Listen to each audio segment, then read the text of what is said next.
everyone, and welcome to the APLL Pulse podcast, where you can uncover new insights from the logistics and freight forwarding industry through the seasoned experts at APL Logistics, a global supply chain provider. We'll help you keep pace with the current topics impacting businesses and advance your logistics strategy. Hi, everyone. This is April Chapman, your host, and today I am so excited to introduce you to Gene Seroka. Gene is the executive director at the Port of LA, which is the busiest container port in the Western Hemisphere. He is a respected global trade expert and has distinguished himself as a leader throughout his illustrious career in shipping, global logistics, and executive management. Gene is responsible for managing a $2.6 billion budget, advancing major capital projects, growing trade volume, and promoting innovative, sustainable practices that strengthen the region's economy. And prior to joining the port, Gene held several key positions, both nationally and internationally, in sales and management for American President Lines, or APL Limited, which is where our paths cross, since that was once our parent company. So thank you, Gene, for joining us today. Great to see you. Thanks a bunch for having me on, April. Well, let's jump right in. I know everyone's excited to hear from you. So let's talk about some shipping traffic, because I know that the Port of LA has had some really strong numbers this summer for cargo volumes. So what factors do you believe are driving this increase, and what are your expectations for the remainder of the year? Oh, it's been a roller coaster of a year. If you fell asleep in January and woke up today listening to this podcast, you'd think the Port of Los Angeles is doing all right. We're up about 5% for the year, but holy crow. It's been a bunch of ups and downs, more than 100 announcements on trade policy and tariffs coming from Washington. In the month of May, people slammed on the brakes after those super high tariffs went into place. And once those policies were relaxed and deadlines extended, we saw a deluge of cargo coming our way. But what I'm most proud of is, over the last 12 months, since this conversation took a central focus in the supply chain community, folks have been front-loading, trying to build inventories and get in under the wire of some of these elevated taxes on American imports. We've moved more cargo during that time than we did during the peak of the peak during COVID, and not one ship has been backed up. We learned a lot. We leaned on each other. We worked together more. We employed some technology that really helped, and we made sure that our infrastructure was up to the task. So it has been something to be a part of. But at the same time, we're not done yet. I don't think the script has been fully written. We've seen even this week alone, new tariff announcements on furniture, cabinetry, even prescription medicine have been announced. So supply chain and transportation folks around the country continue to tell me they're watching every move that's being made, and hopefully they'll learn what the rules are so they can begin planning for their next steps with their company and their transportation requirements. Yes. I mean, there's just been so much coming in to try to get ahead of it all. Let's talk a little bit about the exports. So can you share the current trends that you're seeing in the exports, and can be movement of maybe even empty containers? Yeah, undoubtedly, there's a drag on exports. And it's kind of counterintuitive because we've seen the US dollar weaken, which means that you could, if you're an overseas trading nation, buy more American products with the money you have, but that's not the case. Because of the stance that some have taken on trade policy, some of our more normal and historical trading partners are making deals with other countries and without the United States. Soybeans are coming from Brazil and Argentina, almonds from Australia, and we've seen the American farmer really get hit pretty hard because they're not selling as much product as they did. And whether that's the Red River Delta in North Dakota or right here in the Central Valley of California, much work needs to be done to renew those relationships and get more American ag products into overseas markets. Yeah, markets like stability, right? So let's talk about policy, because you have mentioned policy a couple of times. So projecting forward, how do you envision policy changes is really affecting the port? That's going to be interesting. We got a taste of this back in 2018. When the first tariffs went into place and the get tough on China policies were enacted. At that time, China represented about 60% of our business portfolio here at the Port of Los Angeles. Fast forward, today it's about 40% and dropping. Yet, we've still grown. We've been chasing every pound of freight as sourcing and manufacturing shifts to Southeast Asia really take place. even though there's China-based investment in many locations. But we've seen shipping lines put in nonstop services, a renewed effort in supply chain management looks to make sure that that speed component that's been so important to the Port of Los Angeles remains intact. Mm-hmm. That makes sense. So talking about the policies and how these are going to impact, there's obviously tariffs is on top of mind for a lot of people. So while many people are unclear about how tariffs actually work, and the port is very integral in that part of the process. So can you describe for our audience how tariffs are maybe collected there, how it impacts you guys? The current version of tariffs are applied to imported goods, in some cases by category, whatever widget that may be, or in many cases now with this new version, by country of origin. So a container comes over on a ship to the Port of Los Angeles before it can be picked up by the cargo owner, the importer of record, the American company who is bringing those goods in. They have to pay that tariff to U.S. Customs and Border Patrol. Los Angeles is the largest customs district in the country. And headed by Director Africa Bell, the rank and file folks at USCBP are doing a great job. They're not slowing down the cargo because it's so complex to keep up with these 12-digit harmonized codes. New tariffs on every commodity grouping that you could imagine. They're working around the clock to make sure the cargo keeps flowing, even though they have to do so much more on the evaluation stance of each container that comes in. They're doing a great job. But before that container can leave the port, those tariffs have to be paid to CBP. CBP then transfers that money to the United States Department of Treasury. Wow, that is a lot of adapting. You guys have to be quick to move, quick to change. That's a lot of heavy lifting, literally, figuratively, all of it. So let's talk about the future. So how are you preparing the Port of LA for 2026 and beyond?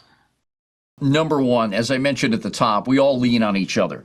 The information sharing, the digesting of all of this data that comes our way has to be shared. Let's get perspectives. Let's try to help each other plan for what the next steps are. Unfortunately, what I hear from a lot of companies is they continue to hit the pause button. We've seen the jobs numbers the last 4 months, and in fact, this week they won't be released because of the federal government shutdown, which we hope can be resolved very quickly. But realistically speaking, capital investment is down, long-term decisions aren't being made, hiring is really slow. And folks are just waiting for some permanency to this trade policy so they can understand what it means, what the ground rules are, and then get to work. That's not been done yet. But speaking of that federal government shutdown, the port has not and will not be impacted. Operations continue as normal. Law enforcement is essential as defined by the federal government. So USCBP and the necessary folks are out on the job making sure the cargo continues to move here at the nation's largest trade gateway. Oh, that's good. That is great that that's considered the essential services because it is an essential service. So thank you for what you guys do. This is an interesting question to me because I'm very interested in how things are going with the AI space. So how do you view emerging technologies such as AI and automation impacting the port? It's probably the most polarizing topic of conversation around the ports today, whether it be information technology, robotics, automation. What we can say here in the city and Port of Los Angeles is that technology is moving faster than we've ever seen it in our lifetimes. But we cannot leave the workforce behind. And that is our guiding principle. Around the world, there are 360 ports that are observed by outside interests. Only about 5% of them have some influence around robotics and automation. Here at the Twin Ports of Long Beach and Los Angeles, 25% of our terminals are automated. Yet longshore jobs, the dock workers that move all this cargo fearlessly every day, those jobs are up more than 27% over the last decade. And here in Los Angeles, we have 2 marine terminals that have automated environments, and APMT, AP Moller Terminals over at Pier 400, a subsidiary of Maersk out of Copenhagen. They're one of the largest employers of dock worker labor across the West Coast, even though they have a robotics position in place. So we've got to make sure that we can keep moving forward. And part of that answer is going to be our development, along with the Port of Long Beach and the California State Workforce Development Board, to build the nation's first goods movement training campus. The idea here is that whether you're a young person that's interested in this industry and needs to know how to get in, we'll have counselors and a storefront to help guide you. If you want to build up your skills in technology, you want to work in an office space, we can provide guidance there too. But if you're more of my vintage and you see this movement forward with technology and you need to be upskilled and reskilled for the next 10 or 15 years of your career, this place is for you. A mechanic who used to use a wrench to fix equipment now will have to use a computer. Zero emission technology, which we are managing to move forward with here, will be operated in different ways. We need the great skilled workforce to adapt to that as well. And hopefully, we find the workforce and the leaders of tomorrow that we can attract, recruit, and retain into an industry that for many years has flown kind of under the radar, but now lightning has struck twice. Between COVID-19 and all these trade policies that have come to the forefront, it's our time to sharpen our approach and try to bring more people into this important industry. Oh, yeah. It's very rare that we don't see supply chain making the top headlines anymore. So it's become a household discussion. So I would love that for our industry. And I'm so impressed our Port of LA is at the cutting edge of a lot of these things, and that you're putting people first in a lot of ways too. Like, I'm sure it's reassuring for your workforce to hear you talk about these things in this way. So can you explain the significance of maintaining strong working relationships with carriers, port operators, logistics companies, and shipping partners? I know you're working with all of them. Well, it's interesting because I worked for APL and APL Logistics over 26 years. I served overseas for 11 years and worked on the ground in 50 countries. But coming over to the government side, working for the city of Los Angeles, reporting directly to the mayor and a 5-member harbor commission, I found that at this port, every decision we make affects someone. Our stakeholder group is so wide-reaching, from the shipping industry to the cruise business, retail, dining, and entertainment right here at the port, to community members, faith leaders, business folks across the board. If this port's doing well, our dry cleaners, our restaurants, our small businesses do well. If this community has strength, so does this port, and it also works in reverse order. When this port is running strong, this community rises to new levels as well. So it's been very interesting to work on all of these projects at the port and try to have an understanding, try to have empathy of what the person on the other side of the conversation sees, what outcomes they witness, and how influential they can be in opening our minds to a better way forward. With the shipping lines, it's day-to-day construct of how are we going to manage around these trade policies, what economic timelines are in front of us, and how we see the planning horizon. For us, in the infrastructure business, we're making 20 and 30-year decisions. It's not a transactional business. Yet, we're chasing every pound of freight we can because more cargo means more jobs here at America's port. For every 4 containers that come through our port complex, whether it be import or export, we create 1 job. Very powerful. 1 in 15 working Angelenos today has a job related to this port. 1 in 9 people in Southern California, more than 1 million, have work that counts on us to do our jobs.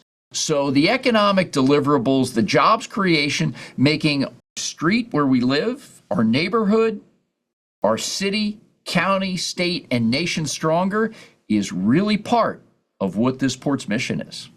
You have to look at it at such a macro and a micro level. It's very interesting.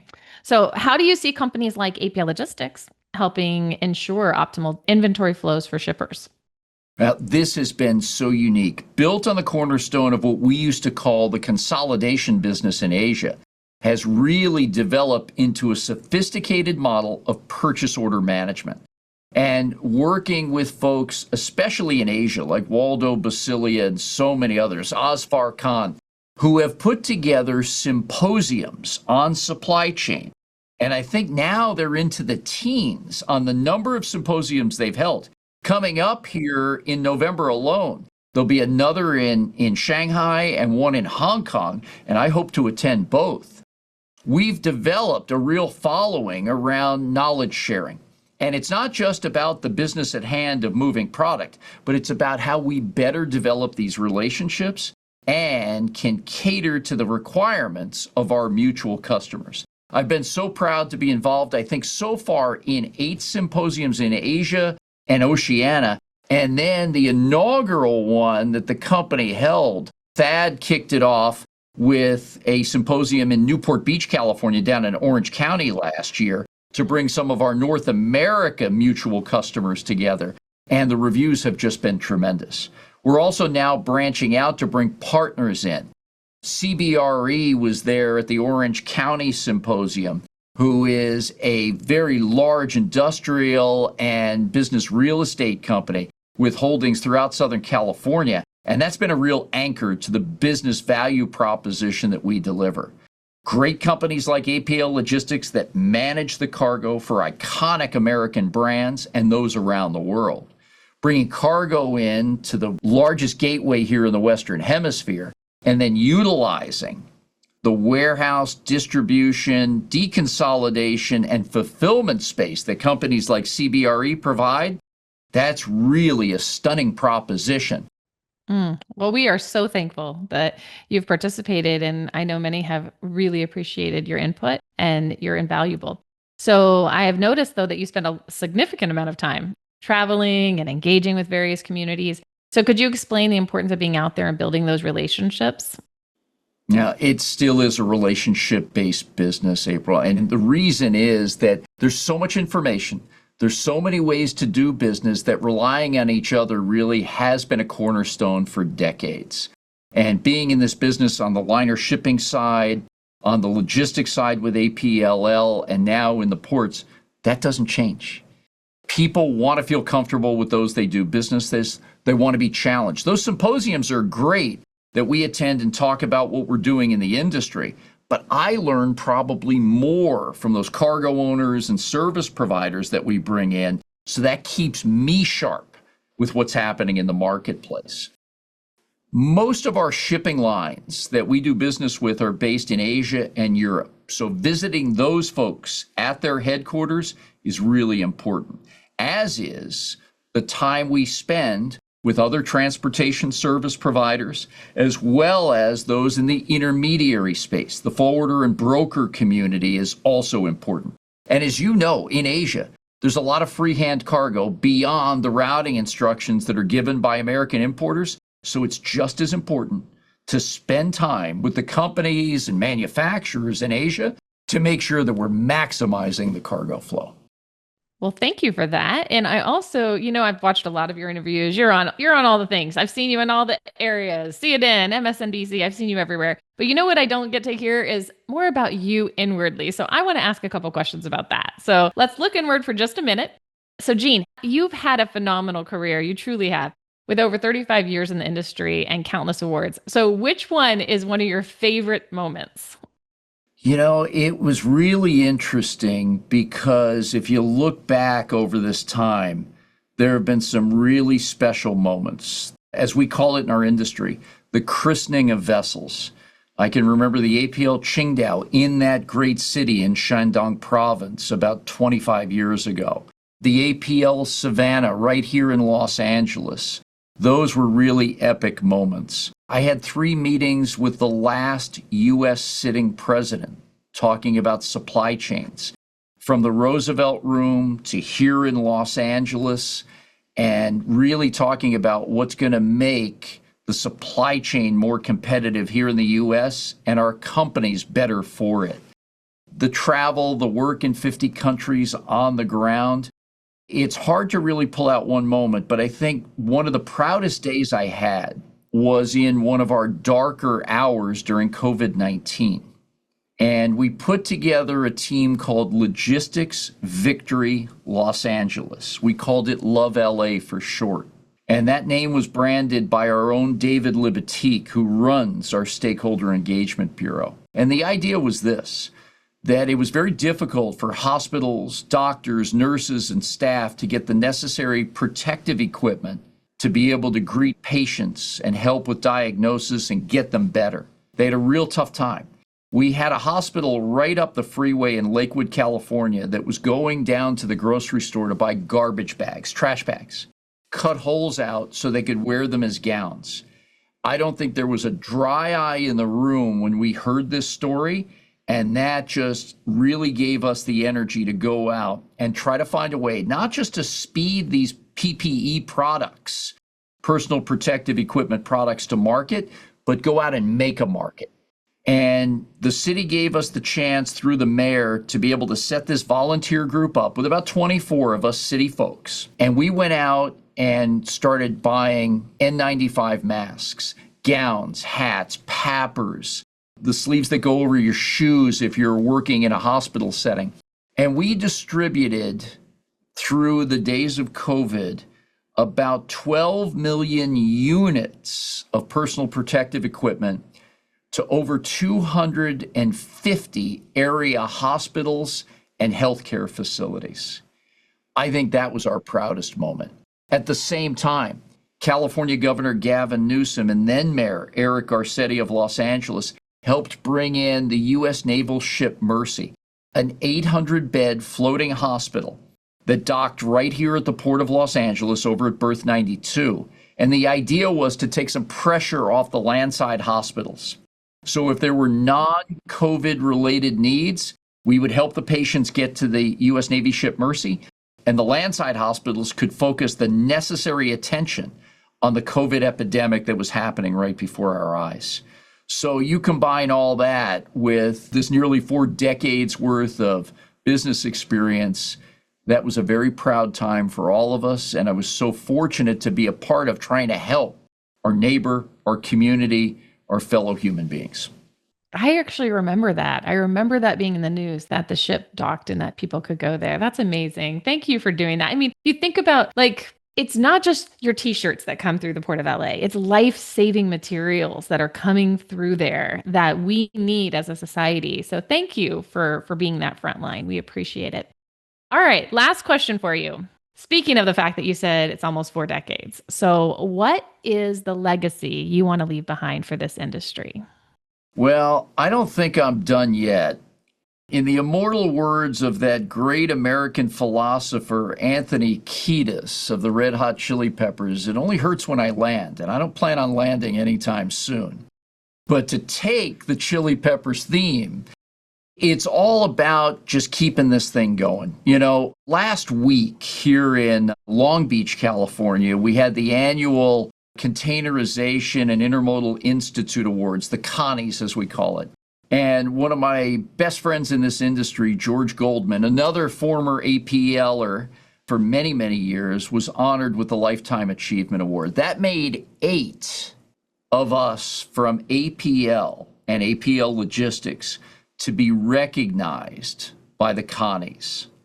And in the room that night, among probably 350 people, there had to be 45 or 50 folks that had worked or are still working for this iconic brand of APL Liner, APL Logistics. And it was just inspiring. So if we can inspire someone to join our industry, someone to contribute at a higher level, to take a chance at working overseas or right here at home, to me, we're doing our job of paying it forward. And to exemplify that effort and what we saw from George Goldman, his speech too was enough to really choke you up. His wife Amy was there, and we hired Amy right off the campus of the University of Tennessee, Knoxville. And she herself has created an illustrious career with APL Liner, Kirkland Stores, and now with Gemini Shippers Association. So this whole thing really comes full circle. When you take a look at the people that you've worked with over the years, that you've partnered with, that you've been friends with, now you see their families growing into the business.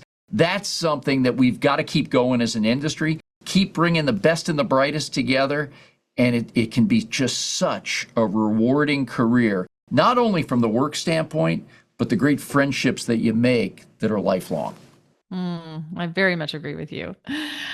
Well, Gene, it has been such an honor to have you on the podcast. Thank you so much for joining us. Well, this has been such a treat, and it feels like I'm back at home with APL logistics folks that I've worked with for so many years and the friendships that we've had.